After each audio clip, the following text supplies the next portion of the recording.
Meghan Markle and Prince Harry are trapped in a damned if they do, damned if they don't scenario when it comes to their attendance at the coronation. The Duke and Duchess of Sussex's public image would be boosted if they returned to England in 2 months' time, a reputation management expert said. However, there are also significant drawbacks looming for Meghan and Harry, in light of the string of accusations and criticism they made against the royal family. Asked if, from a reputational point of view, the pair should attend the coronation in May, Puerto Rico expert Edward Coram-James told Express. Co.uk, "This is a damned if they do, damned if they don't scenario. Meghan and Harry," he said, "need to remain relevant in the public eye to succeed in their venues as entrepreneurs and humanitarians. And relevancy would be boosted if they showed themselves to be still part of the wider royal family," the expert argued. Mr. Coram-James, co-founder of Go Up, continued, "To be seen to remain royal, the Duke and Duchess will have to attend the coronation."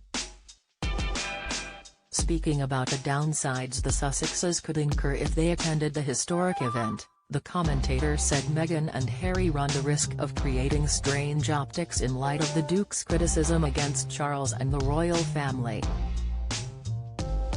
Mr. Coram-James said, "Why would you want to attend the coronation of a man that you have been so scathing about?" He added, "Furthermore, the Sussexes will know that, for a majority of the British public, they are persona non grata at the moment. In an ideal world, there would have been a good few years in between the release of the book and series, and the coronation, to give enough time for people to forgive, or at the very least forget and move on. That it is so soon, will mean that Harry and Meghan may very well find themselves feeling somewhat unwelcome on what should be such safe turf for them." The popularity of Prince Harry among Britons plunged over the past few years, various surveys suggested. A YouGov poll carried out on 1,691 adults in Great Britain between January 10 and 11 showed 68% of those surveyed had a negative opinion of the Duke of Sussex against 24% who still saw him in a positive light.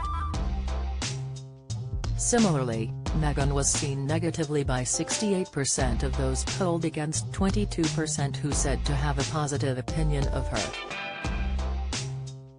The coronation wouldn't be the first low-profile attendance the Duke and Duchess of Sussex make alongside other members of the royal family since they stepped down as full-time working royals in the spring of 2020.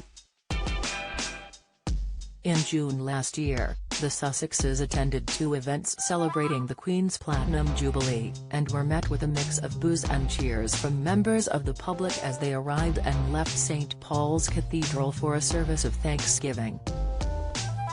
In September, the pair appeared to have been better welcomed by mourners as they made various public appearances following the death of Elizabeth II. The coronation, however, would be the first trip across the pond the Sussexes made since the publication of the memoir Spare and the release on Netflix of the 6-part biographical documentary Harry and Meghan.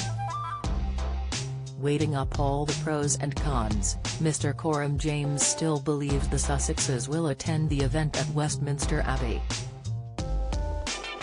He said, "On balance, when weighing up all of the varying interests of all of the various stakeholders, there is more to lose, for everyone, than gain by them not attending.